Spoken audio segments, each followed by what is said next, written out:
As if the foreclosure problem weren't enough for the city's outer boroughs, they're now dealing with the ugly aftermath of that problem. Today, we're here in Brooklyn, one of the areas of the city that's seen an increase in distressed sales. The real estate markets in some of these neighborhoods have been turned upside down because the sale of foreclosed homes has been happening at deep discounts, and it's putting pressure on other homes to sell at fire sale prices. Today, we'll talk to two experts about the impact that these distressed sales are having on property values and activity in the rest of the market. The cluster of Queens neighborhoods around JFK Airport, including Jamaica and Ozone Park, have been among the hardest hit by distressed sales. But Brooklyn neighborhoods like Bushwick, Bed-Stuy, and East New York have been among the casualties of the distressed sale problem as well. Ashley Rose Clark of Property Shark gave us the breakdown by borough. Distressed home sales are on the rise.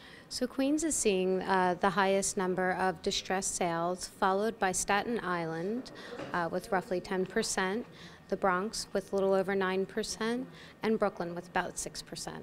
As TheRealDeal reported in its most recent issue, the increase in distressed sales has, not surprisingly, become a major drag on property values and activity in many pockets of the outer boroughs. Appraiser Sam Heskell of HMS Associates explained why.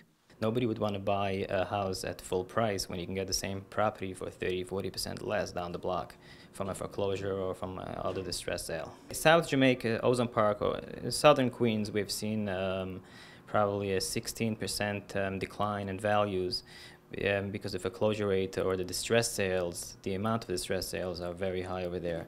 They're like somewhere between 15 and 20% of the sales are distressed. Clark from Property Shark explained that the distress sales that they tracked included homes with a Liz pendants filing in the year leading up to the sale or a foreclosure auction 3 months before or after the sale. She said houses have been languishing on the market in some areas of the city, not only as a result of the economic crisis, but also because they're in competition with homes down the street that are selling out of foreclosure. So what we're seeing is homes that used to be on the market for about 90 days, 120 days, are staying on much longer to 150 days and even further. Clark says she's not yet seen investors buying foreclosed homes at auctions, but that doesn't mean that opportunistic investors aren't out there sniffing for deals. The last couple of months I've been contacted a couple of times by investors which were looking at portfolios like $5 million portfolios or $10 million portfolios of single family homes mixed together with 2-family homes in different areas in Brooklyn or Queens or in Jersey. They're looking basically to buy for a deep discount, whatever it is, if it's in distress prior to foreclosure or in foreclosure or after a short sale from the bank.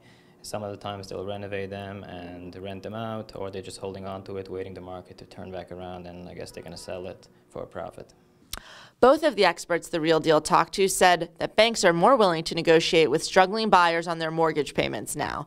But they said they expect the market for distressed sales to get worse as foreclosures continue to pile up and so-called teaser rates on 5-year mortgages start to expire.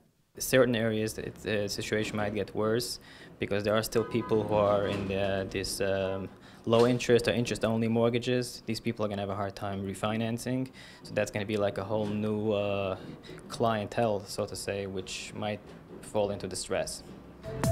I'm Gardiner. Thank you so much for joining us for this edition of The Real Deal Webcast. We'll see you next time.